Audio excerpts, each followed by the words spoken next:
Hello, everyone, and welcome back to Beyond the Pain, Heart, and Home Healing After Loss with your host, Emmy Smaz. If you have been enjoying content with me so far, don't forget to subscribe to the channel now before you forget.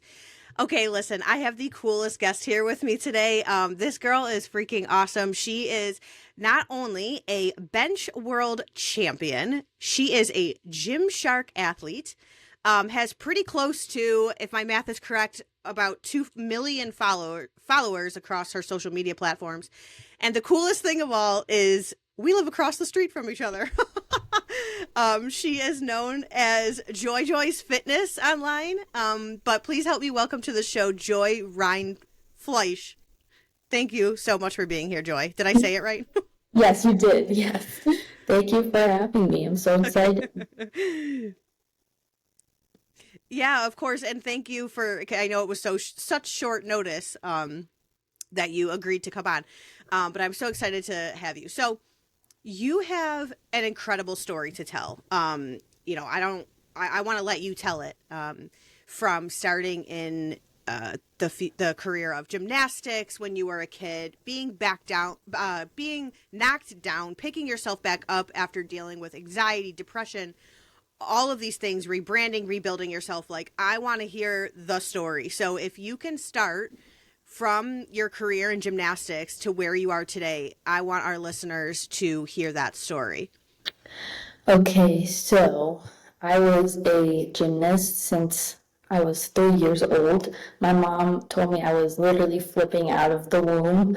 I really came up upside down out of her, and she just jokes and says that I was literally flipping since she could remember. So she put me into like a recreational gymnastics program around me, and then my coach was basically like, you're too advanced for just the recreational. So then we went to, it's called Stumps. It's like a very competitive gymnastics gym. So I started level 3. I was about, I think, 7 years old. And it just, at that point, when you're getting into competitive gymnastics, it just turns into your whole entire life. So at that age, I was going 5 days a week for 2 hours at that point. So like I would get home from school, eat a snack, go to gymnastics, and then I kept on progressing and getting higher in the levels. So by the time I was in high school, I was going to gymnastics practice 6 days a week, 3 hours on the weekdays and 4 hours on the weekend on Saturday. So my only day off was Sunday. So it was literally my whole entire life. Got up, went to school, packed a snack for after school, drove right from school to gymnastics practice, did some homework while I waited for practice, did practice, and then repeat. And that was literally my whole entire life. During competition season, I would have to turn down like birthday parties with my friends and all that stuff. All my friends were gymnasts. Like all my closest friends were the gymnasts that I would compete with and be with every single day. And I was pretty competitive at it. I ended up getting to be a level 9 gymnast, which is one lower than like the highest level before an elite gymnast. It goes to level 10. And I won 3 state championships in a row, and then I also made it to regionals for gymnastics. And I was competing at sectionals for my school because I also did school gymnastics, not just like competition gymnastics. And I was vaulting and I broke my ankle. And if I didn't break my ankle at that meet, I would have made the sectionals team. So we would have been able to go to nationals and possibly kind of win like the United States high school gymnastics like championship. But yeah, I broke my ankle. Then unfortunately with gymnasts, our coaches usually send us back way earlier than we're supposed to be sent back and don't let our injuries heal properly. So I was sent back probably a month earlier than I was supposed to, and I ended up re-breaking my ankle again, and then COVID hit. So you'll see in most of the pictures I have from COVID, I had a cast on for most of that time, so that made it even harder with everything that was going on. Yeah, I ended up being casted 3 times for my ankle, so like they technically think I broke it 3 times, but it was like 2 major breaks, and I just kept re-injuring it. And I went to see a specialist. They basically told me that I would never be able to do gymnastics to my full potential again. They suggested a surgery, but it was basically just a surgery that removed the tissue in your ankle. So there was a chance it wouldn't even work. Like that surgery would just do nothing, and it was also a 6 month recovery time. And my family doesn't come from a lot of money, so we didn't, especially during COVID, we didn't really have like the money to pay for the surgery, so that was another factor. So I basically just had to quit gymnastics, and it was really hard. It was one of the hardest times of my life because I was 16 years old. Gymnastics was all I knew for as long as I could remember. And it felt like the one thing I was passionate about in life, and the one thing that I thought I was going to do for the rest of my life, it wasn't there anymore. So I started turning to restrictive eating and also over exercising. At the beginning, I didn't really know like it was wrong for you because I just saw like a random TikTok saying that, oh, if you want to lose weight, eat 1,200 calories and like do this amount of exercise.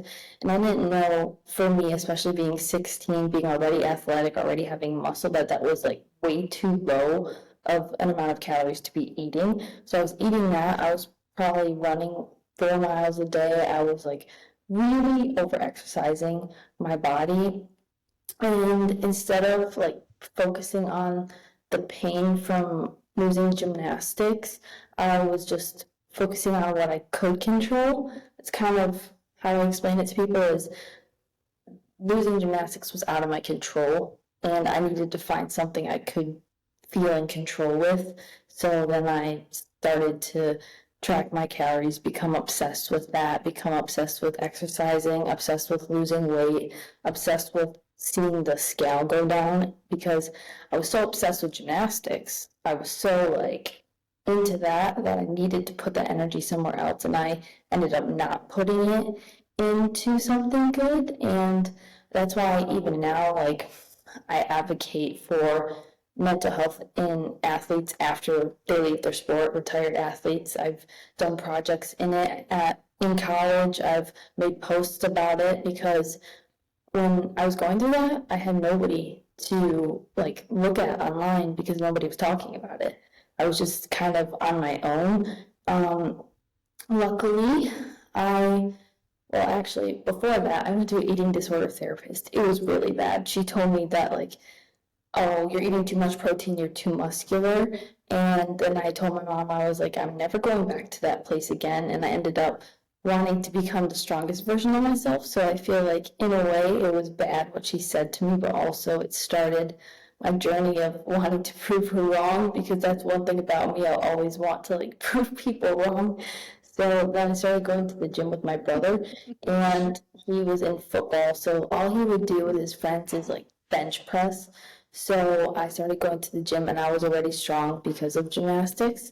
So I was benching 135 pounds within a month of training. And that, like, for a girl especially, is insane. But because of my gymnastics background, I was already super strong, and I was just really into the gym. And then a guy came up to me at the gym, and he was like, have you ever thought about powerlifting? You're really strong. So I looked into it, and I got a coach, and then I started powerlifting. And it was a slow road getting to the point of being able to eat to fuel my workouts. Like, it was not perfect. It's still not perfect. And eating disorder is something you deal with your whole entire life. You just have to keep like fighting against it and not falling into those own ways. But I was able to finally view food as fuel. Like, instead of thinking about like a banana as, oh, that's 100 extra calories. Now I think about it as like, oh, that's extra carbs to fuel my deadlift, to fuel my bench. That's going to make me stronger. This is how I can have a good workout. And I stopped looking at the weight on the scale, and I started looking at the weight on the bar instead, seeing how much weight I was lifting, seeing how much I was progressing. So that's why I say that powerlifting really saved me, because without that, I honestly don't know what I would be doing, because I finally, it took me a long time, but I finally found a passion that I had for gymnastics in powerlifting again, which I never thought I would have that much passion towards a sport again. But yeah, that's my story. And then I went to Worlds when I was 17. I broke a bench world record at 17, which was 226 pounds, I believe. And then I went to nationals again. I went to Worlds again. Then I went to bench nationals, and then I went to bench worlds, and I became a bench world champion. So that is where we are today. That is incredible. And how old are you today? 21. You're 21. Oh my gosh. Mhm. That is crazy. Okay, there's so much about your story that I want to touch on. And the first thing that I want to mention is the gymnastics center that you started at. We actually sent our how old was she then? I want to say, yeah, I think she was around 7 years old. 7, 8 when we started. She did it for a couple years. And so I have a fraction of the experience with that specific center, but not only that center, just being in the world of gymnastics and knowing that they are, like you said, it is all consuming. Like, it becomes your life.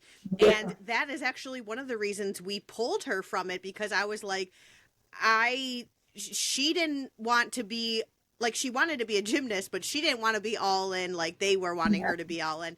I couldn't handle the time commitment and all of that. And I was like, well, and it's expensive. So I'm like, well, if she's not passionate about it, I'm not going to kill myself to try to make this work or whatever. So I just want to, like, for everybody listening, when Joy says, like, it's intense, it becomes your life, even at the young age of 7, 8, 9 years old, like, you are committed. And it's not just the gymnasts, it's the families too. Like, everybody is involved because it involves everybody's schedule, time, and all of that.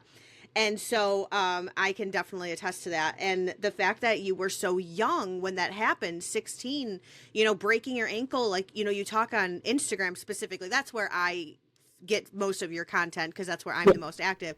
You talk about losing your purpose, like, at such a young age, 16 years old. I mean, a lot of people go through things in life where they experience loss or trauma or something, but and they lose their purpose. But at 16, you still have your whole life ahead of you. Yeah. And so I think it's the reason I wanted to have you on and share your story was because you were somebody who, even at such a young age, decided that when you lost your purpose, when you lost your sense of purpose, you were like, you know what? I'm not going to let this define me. I'm not going to let this be the end of me. I'm going to become the strongest, version of myself and rebuild myself and rebrand. And I think that's so awesome. And I want to ask, what was that moment for you? If you can pinpoint it to one moment, what was that moment where you decided, I'm not going to let this take me down. I am now going to become this best version of myself? It probably is when I went to the eating disorder therapist. That's part of it, is like when she looked at me disgusted, because my mom wasn't in the room with me and she should have been. And this lady like lifted up my shirt to see my abs, and then she was like, "Oh, you're too muscular, like you've been eating too much protein." And I was already struggling with eating as it was, and hearing that at such a young age, but also, like, I've always been someone that wants to prove people wrong. If they say I can't do it, I'm going to go and do it.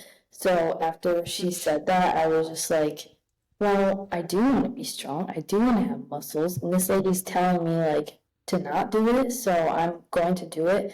And then also, like, just the feeling of lifting weights when I first started going to the gym, it wasn't for the purpose of getting strong. It was still to lose weight, even though I didn't have to. But there was a shift when I started benching. I love bench with my whole heart. That's why it's my favorite lift.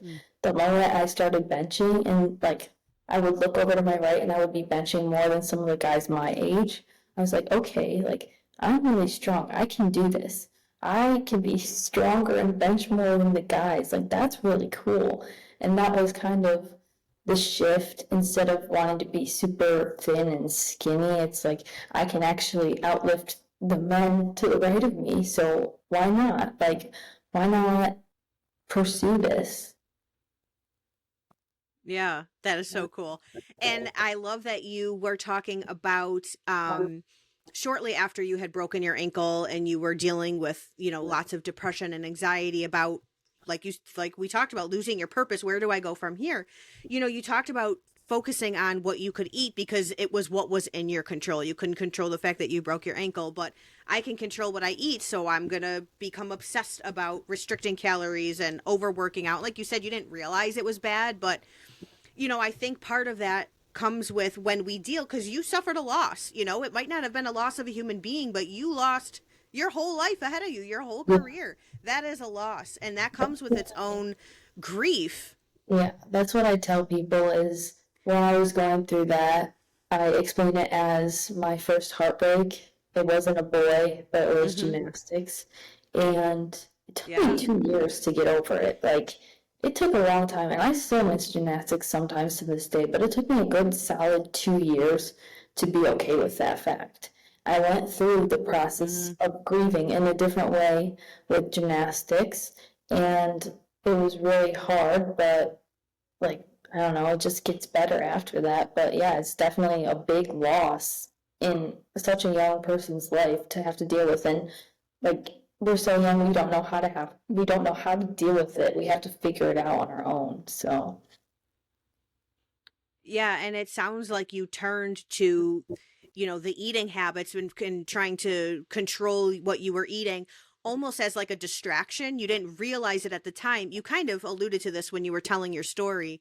At the time you thought, well, if I can't control my destiny because I broke my ankle, I guess I can control my food. But really you weren't healing from the pain of losing gymnastics. You were really just kind of distracting yourself with whatever else you could fill your time with, which yeah, was food. That was something that you could control.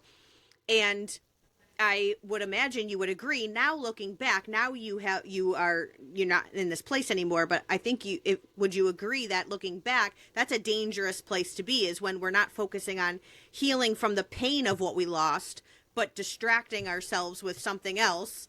It can become our own detriment.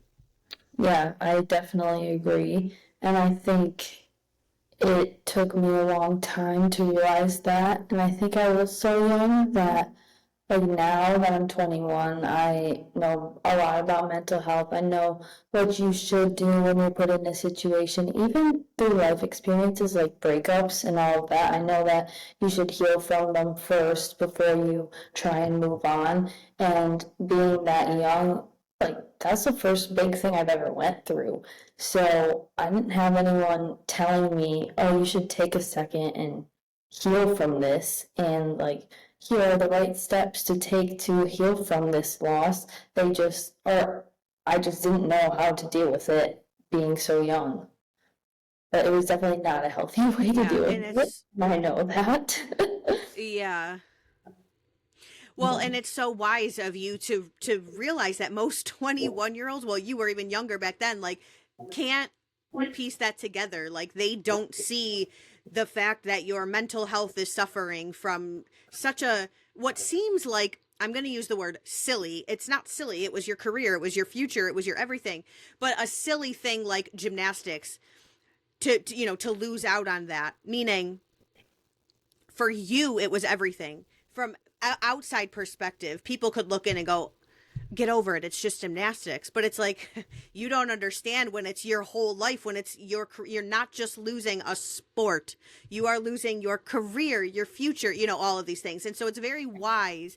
And like you said, you were so young and almost probably didn't have the right resources. Even your family members probably didn't know how to handle it, because not only were you young, but they probably had never gone through anything like this before. And so to be able to find it within yourself to pick yourself back up, and sure, it might not have at first been in the healthiest of ways, but you throw stuff at the wall and you see what sticks, like you Yeah. don't, when you're navigating this. I love that you mentioned it took you 2 years to get out of this hole of depression. Like this is not a I'm just going to flick this switch. Like, this takes time. It takes learning. It takes, let's try this. That didn't work. Let's try this. This was terrible for my mental health. Let's go to this therapist. She made it worse. Like all of these things. This is what rebuilding, rebranding, healing from mental health disorders or depression, anxiety, all of these things. This is what it looks like. It can be messy and ugly, but it's worth it, right? Yeah. I also feel like this might be, some people don't agree with this, but I think even when you're healed, you can still hurt from the thing that you lost. And that's okay. You can look back on it and be sad and miss it, because even the other day I was thinking about gymnastics. I was like, oh, I really miss gymnastics. Like, I had a lot of potential, and I can have those feelings and thoughts, and it doesn't mean I didn't heal from it. So I feel like a lot of people think that once you're healed, it's just like everything's sunshine and rainbows, but there's always going to be points in your life when you think about it, and there's going to be points where you hurt. There's going to be points where you look back and are so grateful for what happened. But healing isn't linear, and it's not always just going to be like good after you feel like you're healed. Absolutely. You're totally right. It's not linear, and it's just because we are moving forward with something doesn't mean that wasn't a huge part of our life. And I think we can also find there's so many layers to be healed too. Like, the way I describe it as is, when we lost our daughter, there were moments in life that healed certain parts of my heart, but nothing will ever not make me miss her. Nothing will ever not make me, love her and be sad that she's not here. I can move forward with my life and continue to heal parts of my heart, but like you said, it's silly to think that you're just totally over it and I'm never sad about it again. So I totally agree with that. What would you say was like your absolute lowest point in this journey, if you can pinpoint it? Probably when I was at the gym one time and I ate basically nothing before I went, and I was in the locker room, and I remember sitting on the floor and I had to call my mom because I couldn't even stand up because I felt like I was going to pass out, and she had to come and pick me up because I was like so malnourished of everything that because I wasn't eating. I just didn't have enough energy. When I wasn't eating, my mom knew, and I saw how it affected her. So this wasn't just affecting me anymore, it was affecting my mom, the person that cares about me most in the world. And like, she would come into my room and try and give me food and like try and make me eat, and like seeing how worried she was, and my dad, that's kind of when I realized I needed to change, and that was kind of the lowest point, because not only was I bringing myself into it, I realized I was bringing my family into it, and I just wanted to get better for them too, because it's really hard seeing the people you love be so sad because of what you're doing, and they also feel like they can't help, which is awful. So Yeah. Yeah. Yeah. And sometimes that's what we do it for. If we can't do it for ourselves, we do it for the people that we love. And that's a great example of that. How much did you rely on, I love the word hope, because I wear a hood, it says hope dealer. I call myself a hope dealer because I believe in people's lowest moments of life, who are battling mental disorders, depression, anxiety, all of these things that bring us into a really, really low, dark place of life. I like to offer hope. I have become addicted to passing out hope. And so how much, I know you were young, so how much did you rely on that word or that concept when you were in your lowest place? Was that something that you clung to? Was it kind of a term that you didn't even really think of? How much was it a part of of the story that made you go, you know what, I'm going to pick myself back up and move forward? So I feel like I grew up in a very religious household, so I was always taught that everything happens for a reason and that I have a purpose. So I guess I had hope that no matter what happened, I believed that God had a purpose for me in something in life. It was frustrating not knowing what it was in the moment, but I did have hope that in the future I am going to bring purpose into this world again, even if it's not gymnastics. And that's kind of the hope that I hung on to. I was so hung up on the fact that I would never do gymnastics again, so for a while I didn't have much hope. Like, I literally thought that, like, this is the end, like, my life's over, the one thing I love to do I can't do anymore, so, like, why even live? That's kind of how I thought, and I didn't want to live, because if I come do gymnastics, why would I want to be here? And that's how I felt for a while.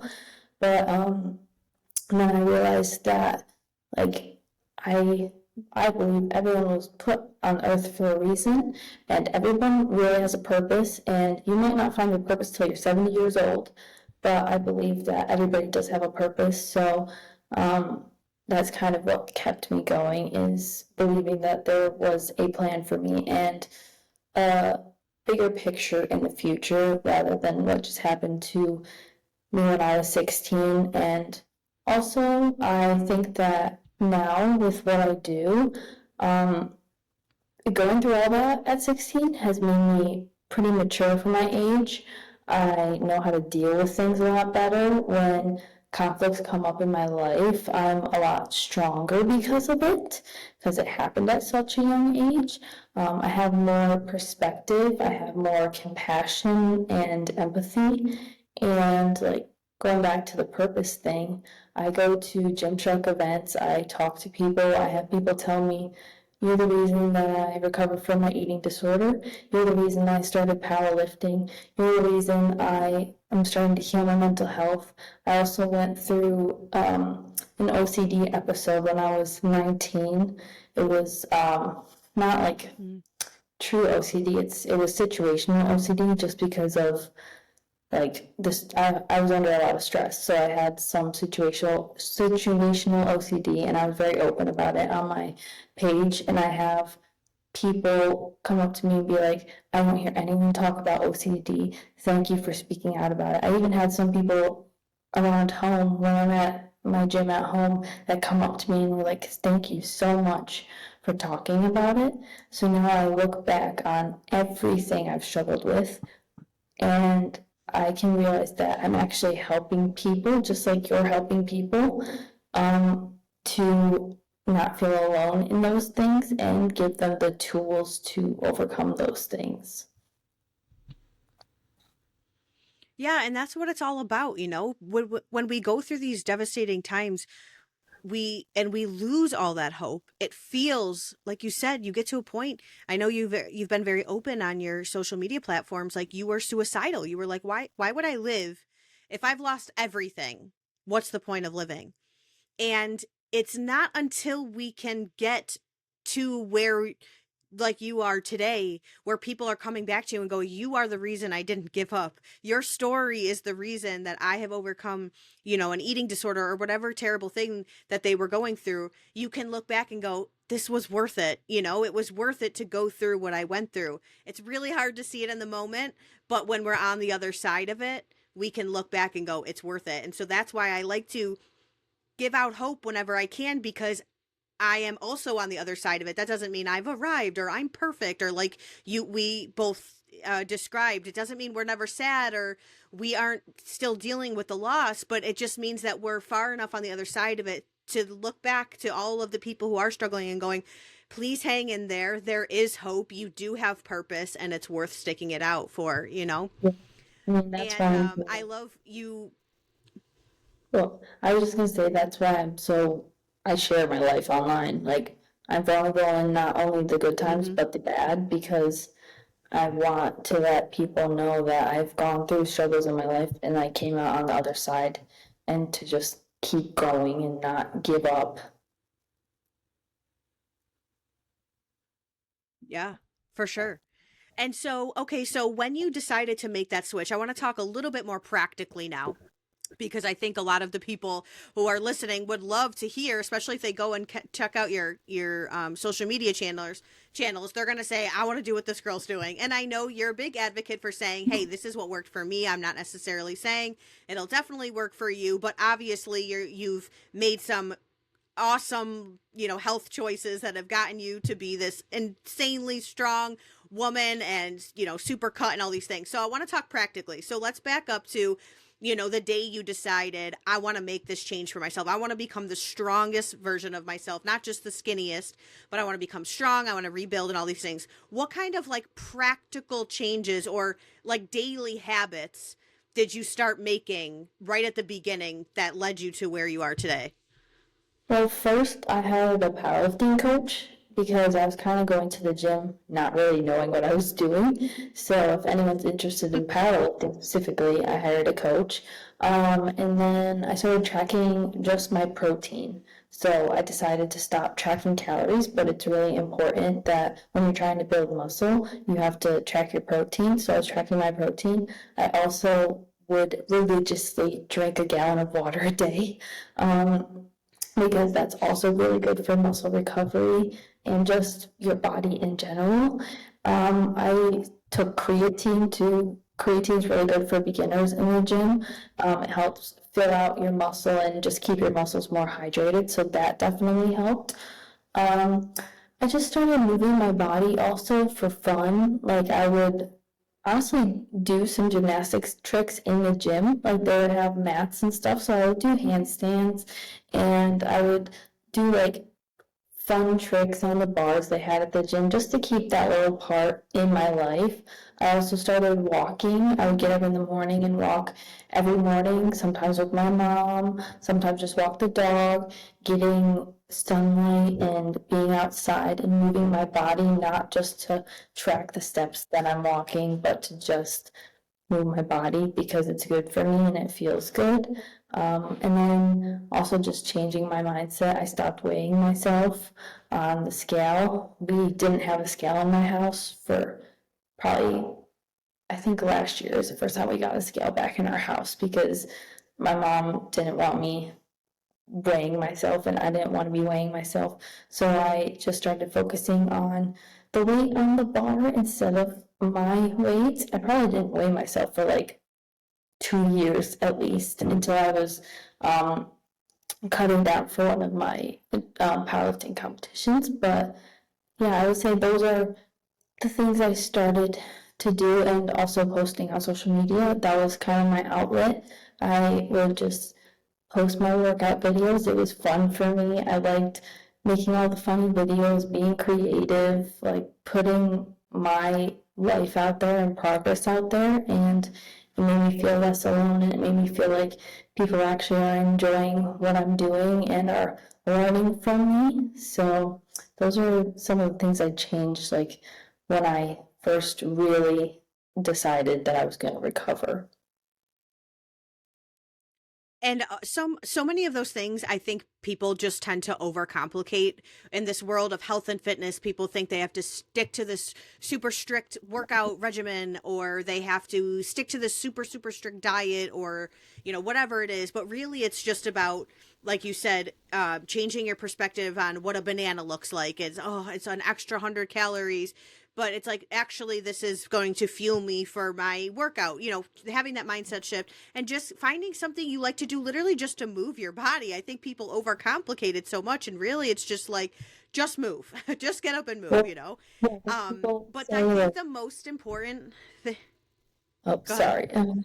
I was gonna say that people That's okay. say like, oh, I can never do that. Like, I can never work out. I'm like, well, maybe you couldn't powerlift, but maybe you would enjoy CrossFitting, or maybe you like running, maybe you like Pilates. It's like you have to pick what you like for you.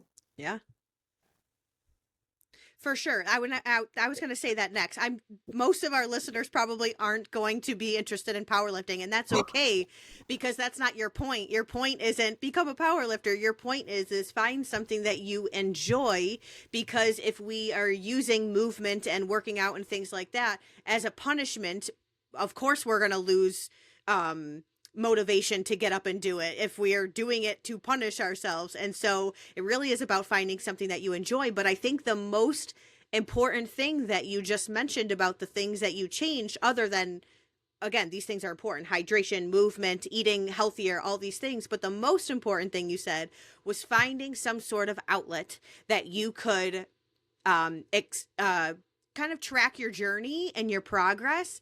And whether it's because a lot of the times we carry a lot of this weight on ourselves.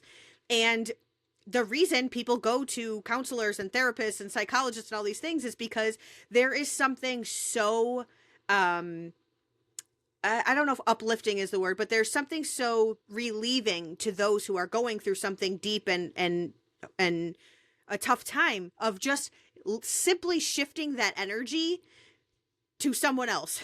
So that's how I started too. I picked up my phone and I was like, hey guys, I'm just going to tell you what I'm doing, and it was literally just a way to shift the energy from here to there, whatever that is. Journaling, social media, like posting your story on social media, whatever outlet. Art, people use art or music as that way, whatever it is. And finding that something that brings you that joy and that happiness is, in my opinion, that first step, one of the very key first steps to making a change from depression, anxiety, feeling stuck, hopeless, and all these things, to finding that little ounce of hope, finding that little ounce of, hey, I have purpose again. And so I love that you said that. And, you talk a lot about healing your mental health through your food. On your channels. I want to talk a little bit about that because, you were already, so you picked yourself up, you decided to start, powerlifting, and that was great. But then you made the switch, and I don't know how long ago it was, but you actually started an actual weight loss journey. And I'm only bringing these things up because you're very vocal about it on social media. So I hope that's okay that we can talk about it here. You were already considered, for most people, thin and fit, but then you took it to the next level. You talk about intuitively eating and things like that, and you talk about literally healing your mental health through the food you were eating. So what did that journey look like? So actually, I was cutting down for a weight class for powerlifting, but I was kind of doing it, and I was not doing it in an unhealthy way of not eating enough. I was eating a lot of processed foods. So I would have a lot of processed protein, a lot of just like low-calorie snacks, and those are not good for your gut health. And cutting into that weight class for a powerlifting meet kind of just took a mental toll on me. So I decided to step back, and that's when my situational OCD kind of began, and it came in like full force. I have never really experienced anything in that sense of mental health, of like how bad the obsessive thoughts were. I did exposure therapy. I worked with a therapist twice a week for an hour a day and did a bunch of exposure therapy to help my OCD, because it kind of came out of nowhere, and there is such thing as like situational OCD, situational depression, which comes from, like, for my case, really not putting good things into my body and just eating a bunch of bad food and also trying to cut weight at the same time. Also, I was traveling a lot, so I just had a lot of stress on my body, and in a result, I developed OCD, which really took over my life for about 8 months. And I was put on medication, antidepressants. They just made it worse, for me at least. They put me on 2 different kinds. I think it was Lexapro and then Prozac. And they just kind of made me feel like a zombie in a shell of myself. So I decided that, well, actually, my boyfriend is the one that helped me kind of like changed my diet. He was like, if you just try and heal your gut and eat healthy, this might actually help. So I dropped out of nationals, which I was supposed to compete in, and I decided I was really going to try and heal my gut and heal my actual health instead of trying to fix the depression by taking medication. And a month after I started that, first of all, my skin cleared up. I still have acne, but I used to have like really, really bad acne. My skin cleared up after eating clean. Like the shift from when I wasn't doing that diet to when I started it was crazy. Like I weaned off all of my medication. I felt like myself again. And the weight loss journey, that's what I was getting to, is it was never to lose weight. I just stopped tracking calories because I was trying to cut into a competition. I stopped tracking calories, started intuitively eating, but I was intuitively eating whole foods. So I was feeling a lot more satiated than when I was eating all these processed foods that just wouldn't fill me up. So I ended up, as a result, eating less than when I was eating those processed foods because I was actually filling my body with things that kept me full. So over time, it probably took me a year to get where I am now. Like it wasn't an intentional weight loss. I honestly just think this is where my body's comfortable at, and I finally got to see that by eating intuitively. That's the biggest thing because I would be like bulking or cutting because that's kind of what you do in the gym in a healthy way, not like I was restricting before, and I felt like I was in a good place to do that. But intuitively eating, I think, finally like let me get to a point where I just feel comfortable at this weight because over the last few months I've just stayed at the weight that I've been at and I've still been intuitively eating, but the weight loss journey was just really because of eating whole foods and just being active. Yeah. And hello, for all you ladies listening, Joy, who is a professional athlete now, literally just said she wasn't tracking calories. She wasn't trying to lose weight. She wasn't trying to necessarily accomplish A, B, and C. She wasn't looking at the scale. Simply all she wanted to do was, better herself, her health overall. And she ended up losing weight. She ended up getting rid of her OCD. Her mental health was better than it's ever been. Simply by cutting out the junk and eating what we were meant to eat and just moving our bodies. Like it's so much simpler than people make it. And I think one thing that you did say that is important, it took you a year. This is not a quick fix, right? It's not a diet pill. It's not an injection, and I don't even want to go there. But I'm just saying this is a process. But it's look how successful you are from it, and eating intuitively. That term gets used a lot in the health and fitness world. But from your from your perspective, what does that mean to eat intuitively? Well, I hate the word eating intuitively because it's literally just eating how we're supposed to be eating. You think humans are supposed to be tracking food, but it's just eating how we evolved. Like, I don't know why there's a term for it because there's so many diets, so people have to like put a Right. term to it now, but just eating until you're full, not overstuffing yourself, not under eating. I know what's really helped me is they actually make like intuitively eating charts on Pinterest. You can look it up. It teaches you how to kind of be one with your body, and when you're eating, think to yourself, okay, am I a 5 right now? Am I could eat a little more, but I'm still a little hungry, but I'm not like super full, or am I like an 8? Like, oh, okay, I'm full, like I'm good. Like, I might be even a little more fuller than I need to be right now, and kind of just like paying attention to those things and not mindlessly eating. Also, a thing with intuitively eating is put your dang phone down when you're eating. Be present Mm. with yourself and your food and like actually feel yourself eating it. Because sometimes when we're watching things and we're eating, we're not even processing that we're eating.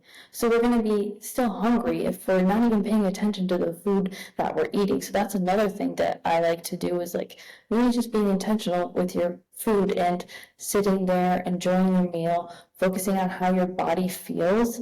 And I guess that's kind of what intuitively eating is for me, but it's basically just eating normal. I mean, when I was cutting and bulking, I would eat like 5 meals a day. Now that I'm intuitively eating, I eat 3 times a day, breakfast, lunch, and dinner. And I feel so much better because my body actually has time to digest those foods and a good chunk between each meal. And I feel full at the end of the night. I'm not hungry. I'm not wanting more. And yeah, I just feel satisfied. Yeah, you simplified the heck out of something that people just overcomplicate. On one of my last episodes that I had a holistic doctor come on, and basically he was like, you eat when you're hungry and you don't eat when you're not hungry, basically. And it's like, this is how it should be. So to have to tack on this term like intuitively eating, it's like, this is how our bodies were literally created to eat, is I guess what intuitively eating means. It's like, no, you're basically just eating like a normal human. But we have to like stick a term on it because there are so many fads and so many other terms that people, get all mixed up in there. So, well, I want to talk about one more thing because it's one of my favorite things that you put out there on your social media, which is, you always, in every single one of your videos, your hair is done, your makeup is done, and you are lifting these, crazy, heavy, benches. I don't even know the terms, but, and I just love it. You say we look good, we lift good. And I love that because it's like a silly little phrase, but it's also kind of just encapsulates like the mental health, the mental side of the physical act that you're doing, which is when I look good, I lift good, and obviously your message isn't all about you have to look good. The point is when we mentally feel good about ourselves, then we can physically um what's the word I'm looking, produce whatever we're trying to put Yeah. out there. So I'm assuming that's the message you're putting out there with the we look good, we lift good kind of message. Yeah, so I it's my favorite part of my day is to do my hair and makeup. I'm really into that kind of stuff too, and it makes me feel good going into the gym. Like when I have a cute outfit on and my hair and makeup done, I'm gonna lift 10 times heavier than if I was just going and not feeling good about myself. Also, it's for like the gym is a very male dominated space, and to be a female in there can be very intimidating. Like when I first started going to the gym, I was very scared to go to the gym.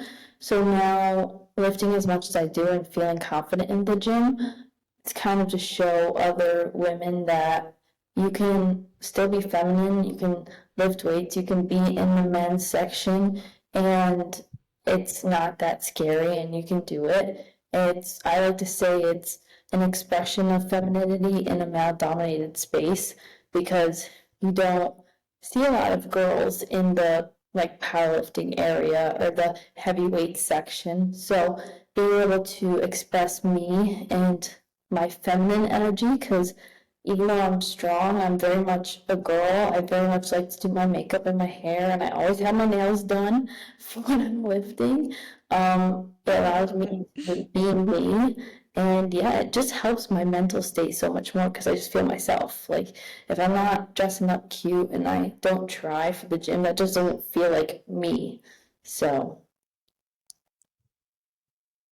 Right. It's not just about appearance. It's about what is true to myself, what is true to the reason why I'm here. I remember, I mean, I'm not a power lifter. I'm nothing like that. And right now during this pregnancy, I was so sick. I had to literally stop moving for 2 months, but that's a different story. But I remember when I started getting back into the gym and really I was focusing on lifting more than cardio and all these other things when I made the switch. I remember thinking to myself, I can either let the opinions of people that I'll probably see again because they're at the gym often, but people that I don't know that have no place to speak into my life, like simply let their opinions of me and what I'm doing and going into the areas where it's mostly men and things like that I can let their opinions completely stop me from all of the goals that I'm trying to reach, from all of the accomplishments I'm trying to, accomplish for myself. Or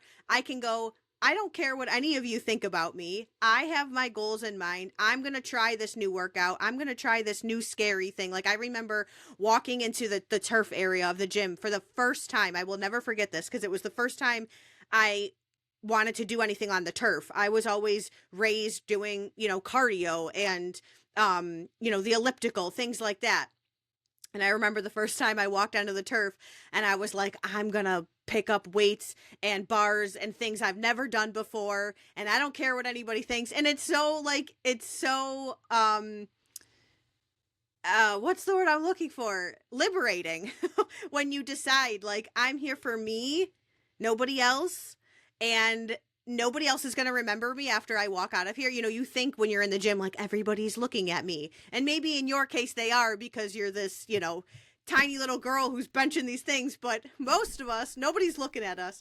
But anyways, I'm ranting now, but I just love the look good, lift good mindset because you're doing it because you feel like yourself, not for any other reason other than when I feel good about myself, I'm going to produce better. And I think that's a really important lesson for people to learn. So I just love that.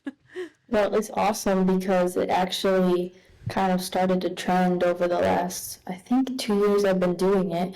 You'll see girls that tag me in their videos all the time being like, look good, lift good because Joy says so. And then they're all wearing like cute outfits and they're doing their hair and all this stuff. So it's like, it's reaching further. And even some girls were like, oh, I felt scared or like I was going to be judged because I'm wearing makeup and doing my hair for the gym. But like after you started posting that, I've been able to truly be myself and feel confident going. So it's just awesome. I love that so much. Well, I want to give you an opportunity to tell everybody who's listening where they can find you on social media, where they can follow you, like whatever you want to put out there for everybody to hear. I want to give you an opportunity to do that really quick. Okay, everybody, you can find me on YouTube, Instagram, and TikTok, JoyJoysFitness _ on all of those platforms. Perfect. Okay, awesome. Well, I know that your content is so fun. So whoever is listening, definitely go give her a follow. I've loved following your journey. If you love just a good profile with just good content, even if it's just pure entertainment, like you definitely have to follow Joy's Fitness on all of those platforms. Like it's good. It's good fun. It's good content. And the story behind how she got to where she is today is truly inspiring. And that's why I wanted to have you here today. So thank you for being here and sharing your story and being so vulnerable with us. I know it's going to resonate with a lot of people. Thank you so much for having me. Absolutely. Well, thank you again for being on the show with me, Joy. I hope you all enjoyed listening as much as I enjoyed chatting with her. Don't forget to like and subscribe for more episodes just like this one. I can't wait to talk to you all again really soon. Signing off for now, your hope dealer, Emmy Smaz.